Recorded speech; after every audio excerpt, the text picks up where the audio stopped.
You know, there aren't many things in our expression of our faith that come directly out of the Bible. So it makes sense that whenever we do see something that we should probably take note of what it actually means. You could see this with things like offering is something that's in there, people giving tithes and whatnot. You know, you see this with communion is absolutely a thing that's in there. You know, you see that with baptism.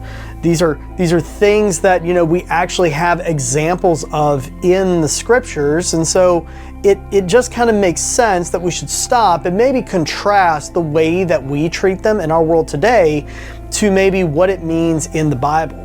Baptism is one that I've been particularly interested in simply because it's something that, I don't know, a lot of churches seem to treat it as some institutional, cultural thing rather than something that actually has divine purpose. Now, not every church is this way, but certainly modern contemporary churches are very much this way. You see a lot of churches will throw little phrases out there. And I think a lot of these phrases will lead to common misconceptions. There's two of them today that I want to talk about. One of them is one that we will go through, and another one is one that you guys will go through in your smaller groups.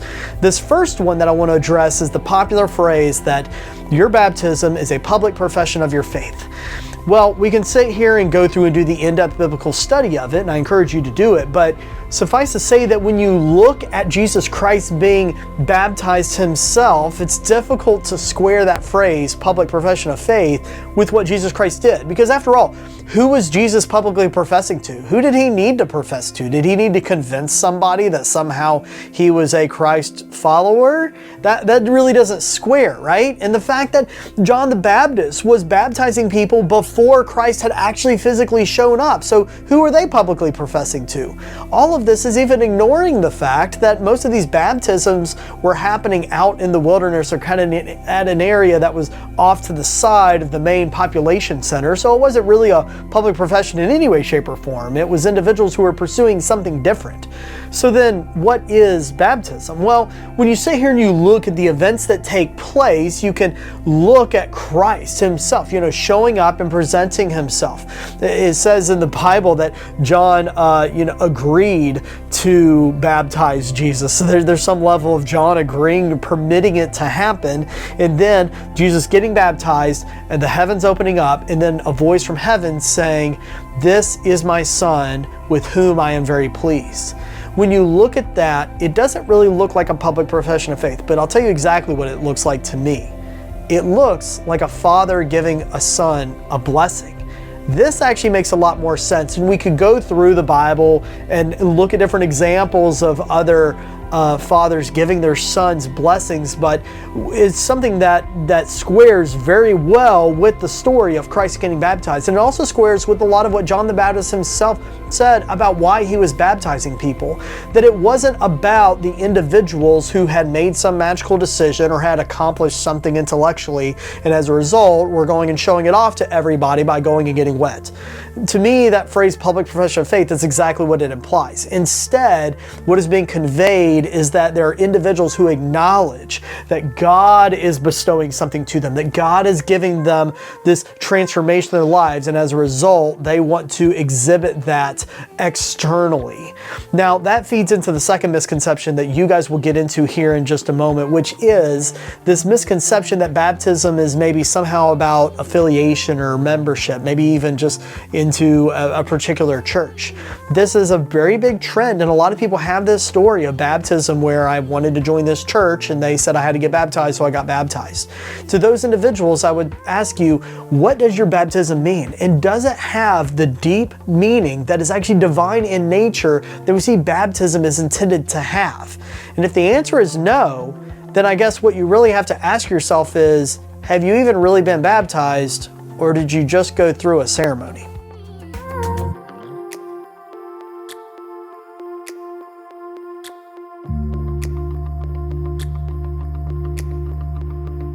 Now that we maybe have a little bit better understanding of what baptism is and what it's not, we can start looking at what the act of baptism actually looks like. You can see this in the story with Philip and an Ethiopian official that he miraculously met on the road. In this interaction, what you'll read is Philip being motivated by the Holy Spirit to see this individual and to have this interaction where he sees somebody who is already curious, who is already trying to understand the scriptures. Philip presents the gospel, and as a result, this Ethiopian official wants to receive this word. He sees a body of water and then says, "There is water. Why can I not be baptized now?" I love that sense of urgency, that instead of doing what so many of us will do, which is turn around and say, well, here's all the reasons why I don't need to be baptized. Instead, he sees water and says, why not now?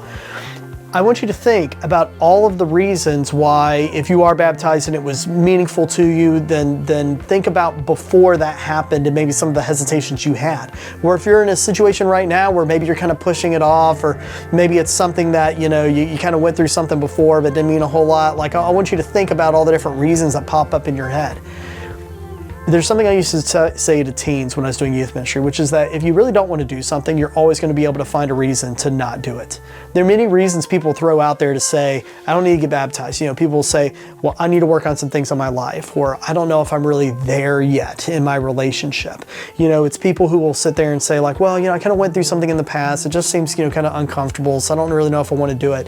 And I want you to pay attention to how every single one of these rationales have a common trait, which is they all have to deal with you. They all have to deal with you being ready, with you being comfortable, with you being at the point that you want to do something, instead of what we talked about in this first section, what God has done in your life. Baptism is not about what you can do or what you will do or what you're ready to do. It is about acknowledging that God has transformed you. It is about acknowledging the good news. And if we acknowledge the good news, then the natural inclination we should have is, I want to do something with this good news. And so that first act we can do, arguably the simplest act, is to get baptized. If there's water right there, then why not now?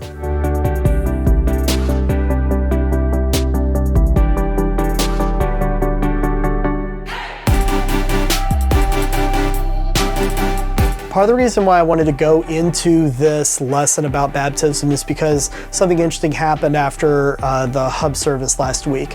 One person came up to me and they said that, they even acknowledged, like, I'd been baptized before, but then they kind of went through how they were thinking about some of the things we've been learning about what it means to, have this sincerity about your faith and to actually let go of things in your life and about actually leaning into the fact that if God's going to be the ruler of my life, that God really needs to be the ruler of my life. And sometimes that means that, maybe I do have a relationship with Christ. I haven't been some lost individual, but maybe I've been trying to claw back some of that control, and I just need to let go and surrender myself to God.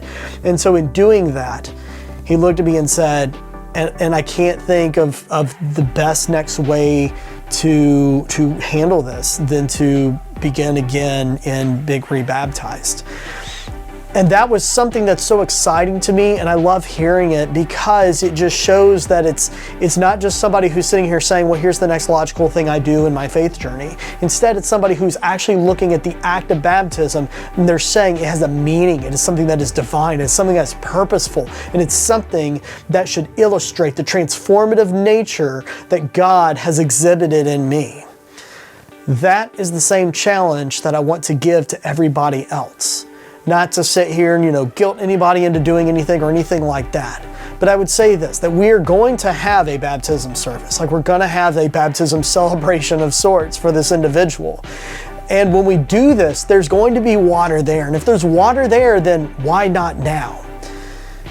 If you are an individual that is looking at this one act, one of the few acts in Christianity that we have, that we know in the Bible, it's something that we are kind of, instructed to go do. then it seems that we should ask ourselves, what does our baptism mean to us? How do we view this act of baptism?